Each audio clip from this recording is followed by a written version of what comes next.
Hey, Patricia. Hi, Kim. How are you? How was your weekend? I am doing well. You know, it's that moment when we transition from spring to summer, and it feels like a million things are happening. So, all is well. I went to visit my friend Luis Pazo's gallery over the weekend. So, that was a little fun thing I did. So that's Pazo Fine Arts, and that was in the DC space or in the Kensington space? That was in the DC space. He is showing the work of two wonderful visual artists. The show is called Second Spring, and the artists are Brian Michael Dunn and Ikeler. Nice. How about you? What is not happening with you? Because I know there's a lot happening. What is not happening with me? What is... Well, it was a neat weekend, but it was also kind of one of those like reality weekends, right? My friend, photographer Jonah Frank, who lives in Santa Monica Canyon, she has a pass so she can actually drive up PCH. And we went to the Weissman Museum, which is in Pepperdine, and we drove up PCH. And that was the first time that I had driven up since the fires. And that was real. I mean, it was like it hit me when I went to Altadena. It was just that sort of moment when you know intellectually what has happened, and then you see it and you feel it. And you feel it with every fiber of your body. And it's just, I was like a broken record going, oh my God, and that, and that. It was just one of those moments. But then once we got to Pepperdine and we saw Karl Handel's show and we got to give Andrea Gyorody, the director there, a giant hug, the community all came together and the show was fantastic. Oh my God. Like some shows you see and you're like, okay, that's a solid show. And then some shows you walk in and you're like, wowza, that killed. What was amazing about it? Tell us a little bit more. You know, I've known Karl's work for a long time, and I've known Karl for a long time, and seeing the depth and breadth of his work in like a mini retrospective, but he used the space really beautifully. This is kind of one of those weird spaces that goes up 3 or 4 stories high and is kind of a little bit squat, so it's kind of a little weird, you know. And he went floor to ceiling, full volume. His drawings can hold it. He broke up the space with different shapes of paint. It was a fully conceived show from the floor to the ceiling. And that's my favorites, is when the artist really thinks about the space. They really think about the viewer experience. And yeah.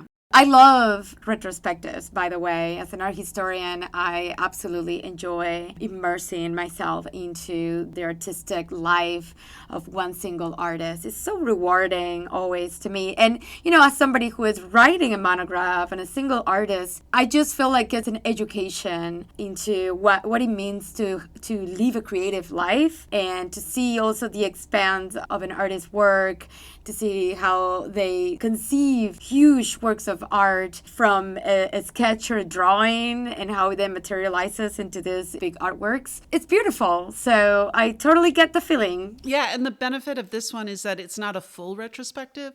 And so it didn't have to go chronologically. And so the works were mixed in, like early works were mixed in with older works, and pieces were hidden in little corners next to the floor. It was really delightful. And then we went all of the way around to Susanne Vielmetter's to see Whitney Bedford's show. And that was incredible. And she also lives in the canyon near Jonah and was affected by the fires. And you can see it in the paintings. There was this point when you kind of look at the paintings and they're palm trees, but you realize the palm trees are burnt. And like having just seen John Divola's Zuma series the week before, these sort of paradise as disaster was a really interesting through line. And Whitney's just a master painter, so that's always a delight. And it was a really interesting way to go crosstown odyssey to the 2 shows and have a through line being the landscape. I love it. But we have our season finale coming up, so let's get into it. Let's go. Welcome to The Art Equation. Welcome to The Art Equation, a podcast from Now Be Here. I'm one of your hosts, Patricia Ortega, an art historian and independent curator. I'm your other host, Kim Schoenstatt, a contemporary artist and organizer of Now Be Here, a directory of and for women and non-binary artists. On this podcast, we have a little charla, a little bachipapo about making art and making exhibitions. We invite fellow artists, curators, archivists, and people from different areas of the art world to share their knowledge and their experience. We are curious about what goes on in the day-to-day of arting. We want to talk shop, get in the weeds about what goes into art shows, talk with the makers and the doers of the art world. Welcome to the Art Equation.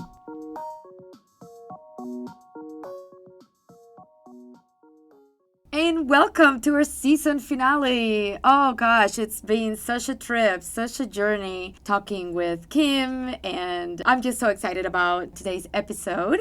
We have created the official Art Equation mixtape for you all. It's a potpourri of clips of our wonderful guests this season. The idea was to ask this question to each one of our guests, and the question came from Kim. So, Kim, why don't you tell us a little bit more about where this question comes from? Okay, so the question is, but is it art? And it came from my time when I worked with Baldessari.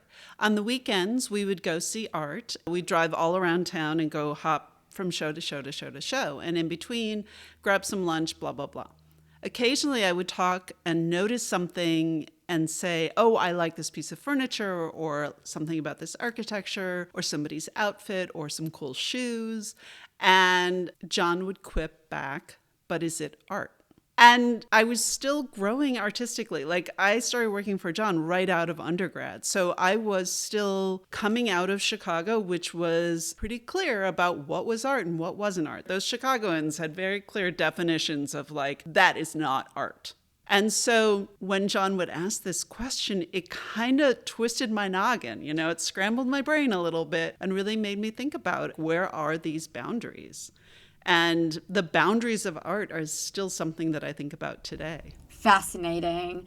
Yeah, since you brought up this theme and since the moment you proposed to explore this with our guest, I've been thinking so much about this question. And, coming from our history, I can't help but think about how this question does a couple of very disruptive and provocative things for us, right? It pokes at the seriousness of conceptual art by inserting a sort of ironic twist through this sort of deadpan kind of humor to this idea of art as idea. The tautological model of conceptual art, right? The notion that art can be just the gesture of pointing to the idea of art itself, while shifting the attention away from the object, meant a kind of inflection in the trajectory of art, particularly as it became a form of institutional critique around the late 1960s. So this question asked by Baldessari is hilarious to me because it punctures that very gesture of pointing to the ideas, the constructs and beliefs of art itself as something other than the object, but demands that we come up with a sort of new definition for it. In any case,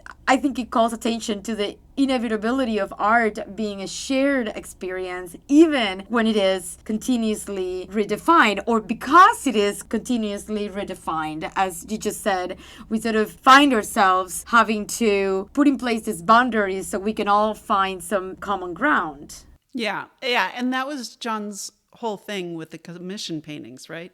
His rather crass response to Al Held saying, like, conceptual art is just pointing at things. And then he turned a snide comment into a lifetime of pointing at things or juxtaposing images or text in images or just image on image. And I mean, one of the things too is his titles themselves are worth looking into if you haven't had a moment. I'm thinking about one in particular right now, which he did for... It was a magazine insert, and it was a series called Crowds with the Shape of Reason Missing. And I'm thinking a lot about that right now. But yes, back to the but is it art question and pointing at stuff. This goes hand in hand. Like, his videos did this too. And I'm thinking of the video of I Am Making Art or Folding Hats, doing this kind of nonsense acts and imbuing importance into it. Of course, this has carried through and or dissolved into the shared experience of people making toast on TikTok. Yes, he is definitely the trickster of conceptual art. He probably redefined conceptual art through this pop art language, right?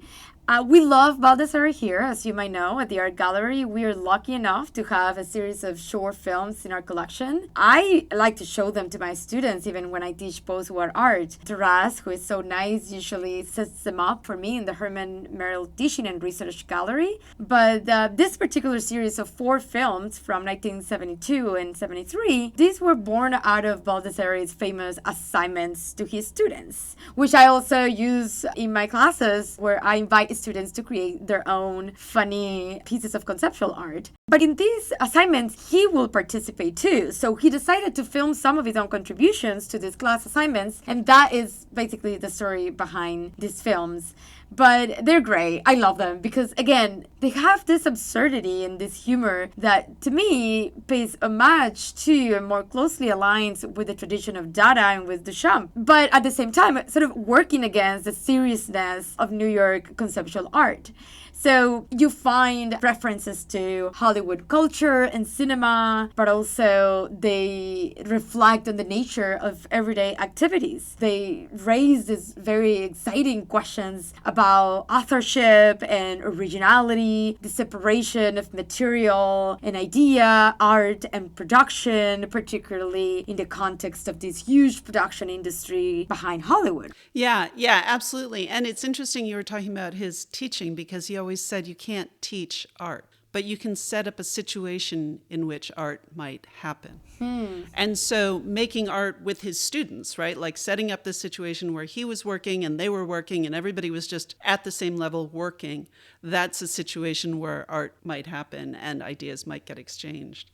So out of this question of, but is it art? We decided it would be fun and generative to ask our guests to talk about it and figure out and name a thing that they previously didn't consider art, but now think is 100% art. So let's get to our clips. Let's take a listen.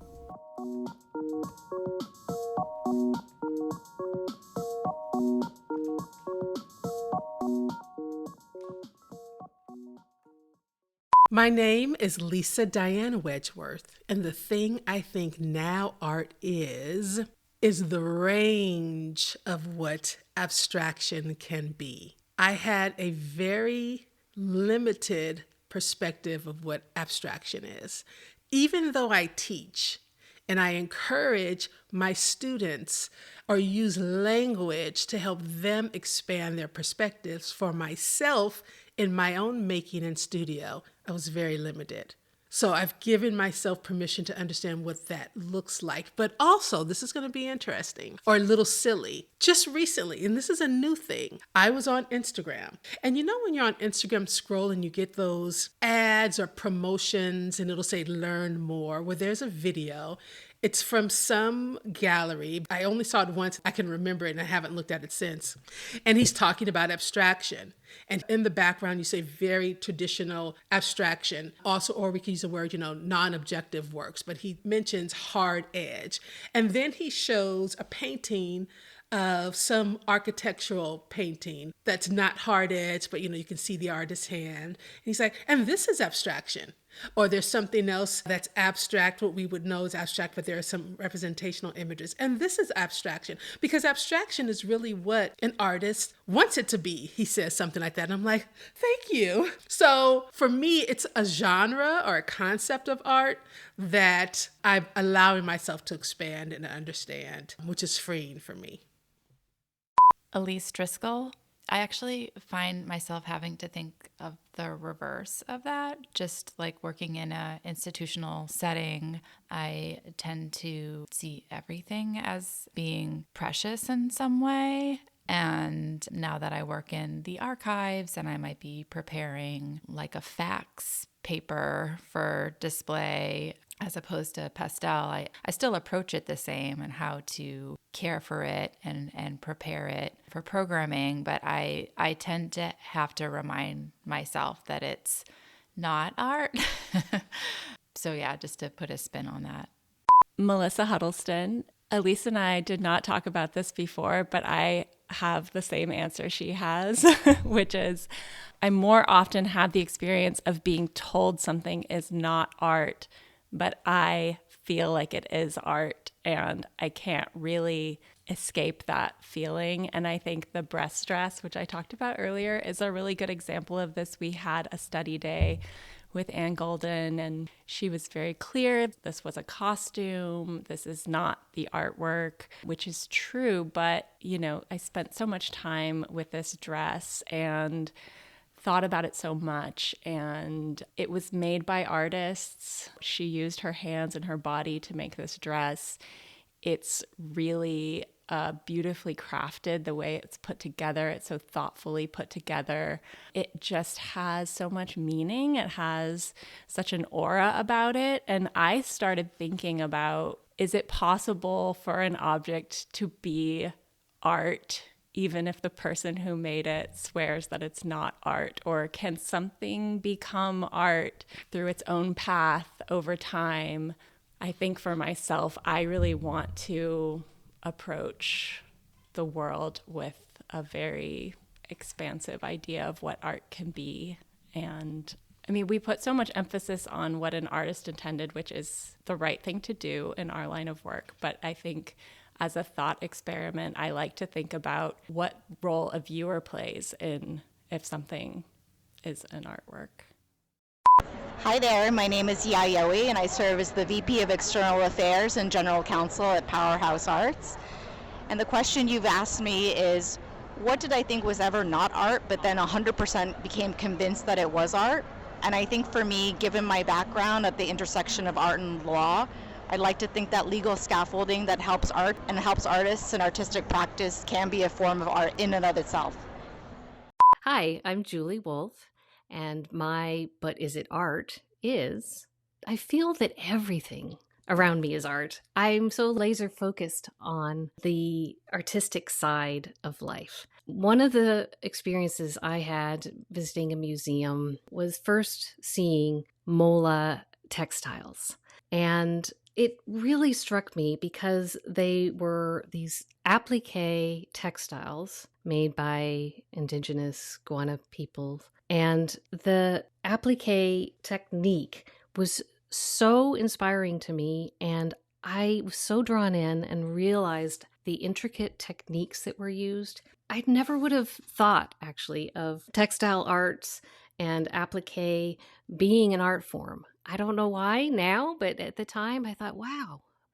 And so that was one of the art forms that I came across where I really had this kind of eureka moment of how incredible that technique could show so much about the women and their culture and their life. Basically, the molas were the fabric of their daily life. And it must have been so empowering for them to have this art form as part of their daily life. The idea of just your own identity being captured within the art just became such a stronger feeling for me. So my name is Sala Elise Patterson, and I would say my life, I never thought about it as anything other than something that you did, you just lived. But I turned 50 in September last year, and I look back and I can see that I made choices in much the same way that an artist makes a mark on a canvas or an incision and, a piece of material. And out of that, something bigger and more exciting came into being. I recognized the role that chance played also in the same way that chance plays an investigation in an artist's work as well. And looking at my life now at 50, I can see it's something incredibly beautiful and unique of my own making. It's my own work of art. My name is Elizabeth Botten. I think everything is art. I think many years ago, I had a harder time with conceptual art and performance art, but I think the more I've experienced life and understood the world, I've come to appreciate it more through expanding my views and growing up a little bit. Hi, I'm Ruby Lerner, and my answer to the question is, how is it not art? My name is Nancy Baker Cahill, and the art that I might not have considered art before might surprise you, but I actually feel that the animated series Arcane is one of the most electrifying visual experiences I can remember. It's a TV series. It is so binge-worthy, and the range and plurality of animation that they use to tell these stories, this really is a story between two sisters.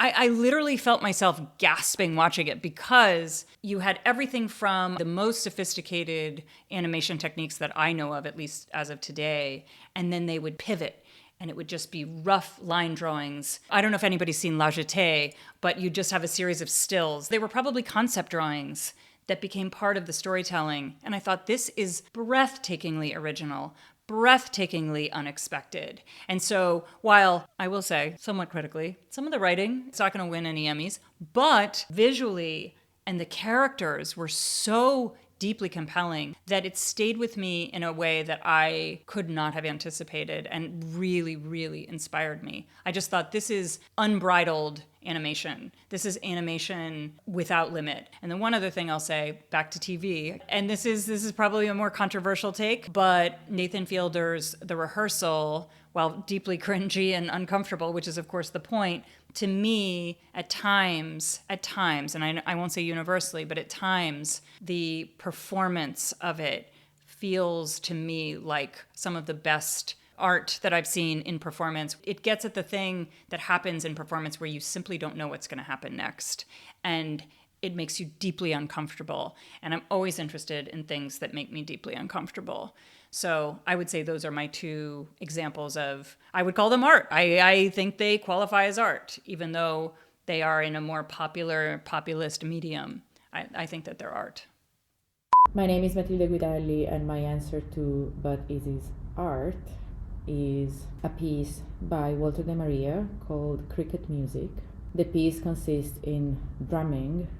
De Maria was a visual artist trained as a drummer. I heard this piece, Cricket Music, which is drumming that at some point merges with field recording of crickets. And the drumming is just constant drumming. It doesn't seem to have much variation in its melody or pitch or other things that one would associate with Western music. There is just steady drumming that then gradually becomes crickets in a field.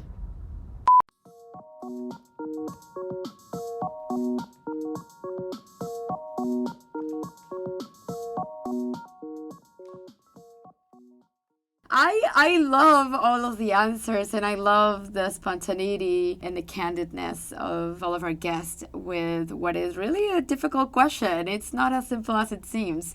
So on the one hand, I feel a lot of answers are very imaginative and optimistic and exploratory and open-minded and make me think about this artist in the eye of the beholder kind of idea, right? But then I was fascinated by Ruby Lerner's answer and how she says, well, what is not? And I'm thinking like, well, sort of the same can be said if you flip not the question but the statement and say, well, if all is art, or if art is everything, then nothing is. And so, again, back to Baldessari and this idea of whether we keep pushing the boundaries of what art is to include more things, more people, more aspects of our lives, the more we're going to need to still designate a special place for it. Yeah, I think that's a really good point, because the question does become,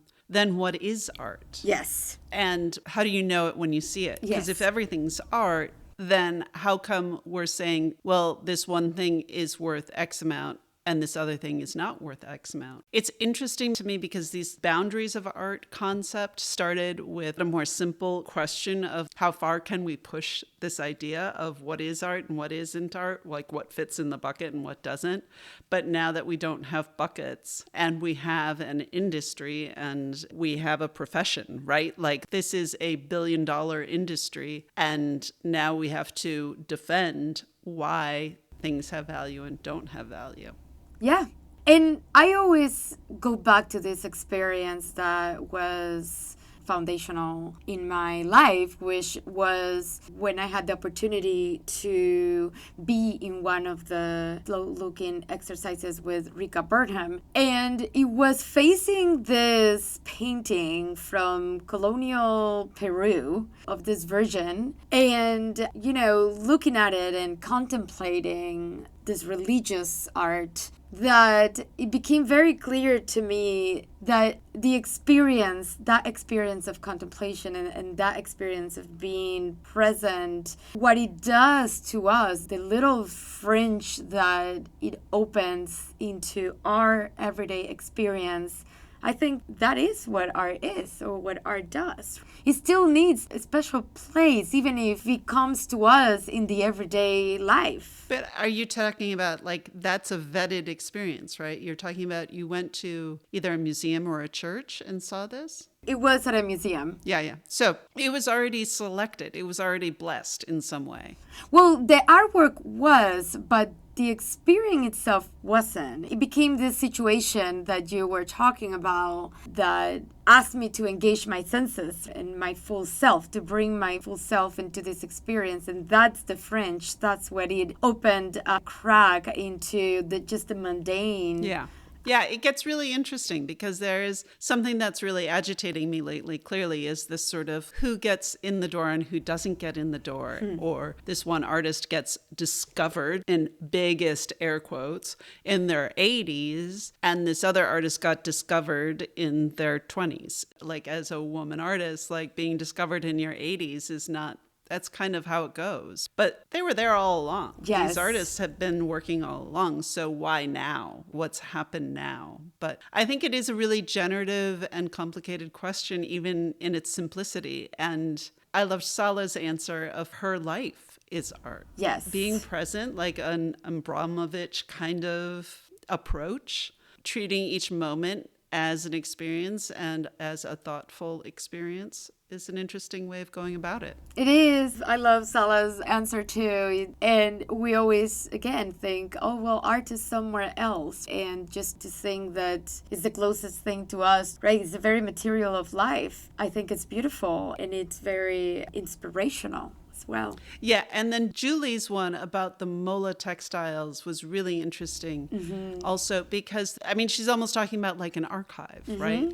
This is a sort of an ongoing documentation of somebody's life and identity, and yet being captured within a textile, which for the art world, it had sidelined textiles for a long time. That was women's work, like Annie Albers. They all got pushed over to the side to make decorative items. Craft. That's right. And so now it is firmly art. We have merged the craft with the art. So but is it art question, I'm curious to see what other industries and what other siloed children in the art making space will be accepted and blessed as capital A art next. And the difficult situation we have right now with the arts, the threats to the continuation of artistic institutions that receive government funding, like the Endowment for the Arts, which has been removed from a lot of groups that do amazing work. So even right now in the world that we're living, some people are trying to sort of downplay the role of art and the special place of art, which is a shame because it's right at the moment when it's most exciting, when it's becoming a lot more expansive and inclusive. There is this sort of backtracking that's happening that's really sad. Oh, 100%. But also because it's being reduced to the sort of function, this graphic design or industrial design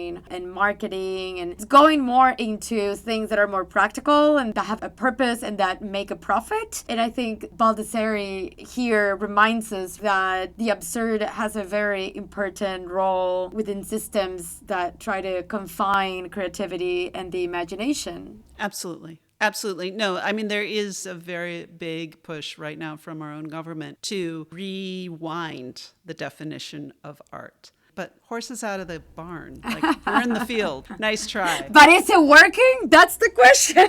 I don't know. But, I think about this a lot. And in like the Ruby Lerner episode, she talks about how the art world, it's a series of loss and how we're always ceding ground and how we're always giving something up. But it's also a moment of finding other outlets. Creative Capital was born out of the NEA not giving artists grants. So was Anonymous Was a Woman. Yes. That grant was born out of frustration with the NEA not supporting artists. So I am, what's the phrase, nauseously optimistic about what's going to happen next, because now it's time for people to step up and say, this is important and we do need this. And this is how our society is going to be better. Yes, I agree. So on that note, feeling optimistic about the future, but I'm curious as to what our listeners think. Please leave us a comment. And it's been just such a pleasure this season to talk with all these interesting people. Yes, and thank you to all the artists who were with us and talked to us and took the risk to answer this very generative and exciting question and gave us something very cool to talk about. And I think it's an ongoing conversation. I'm really excited to see what happens with our next upcoming guests and explore the ideas with everybody. I mean, it's been so cool to be able to talk with people in the art world this whole season. And thank you to everybody who participated. It's been just such a joy and a pleasure. Yes, and thank you to our listeners who have been close to us in this journey as well. And one last time, we want to do our wrap up with some thank yous. Thank you to Sky Park Tausig, our amazing producer who keeps us on track and keeps everybody organized. Taras Matla at the University of Maryland Art Gallery. Jonathan Fermansky for continuing to let us use your music. And thank you again to our listeners for coming along with us on this season. We had a blast and we're grateful for your support throughout this project. We will not be back in 2 weeks, but keep an eye on our social media and website for updates. Have a great summer, y'all. Bye. Bye.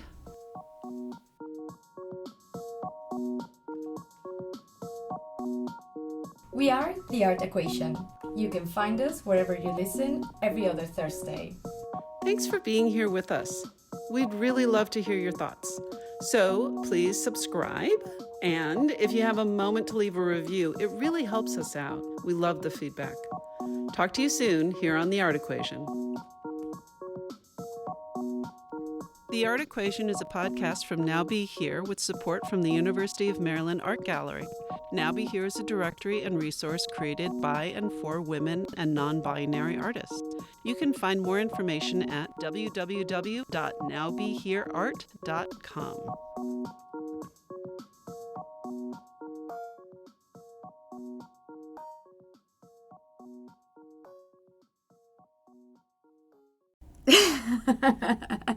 Oh my God.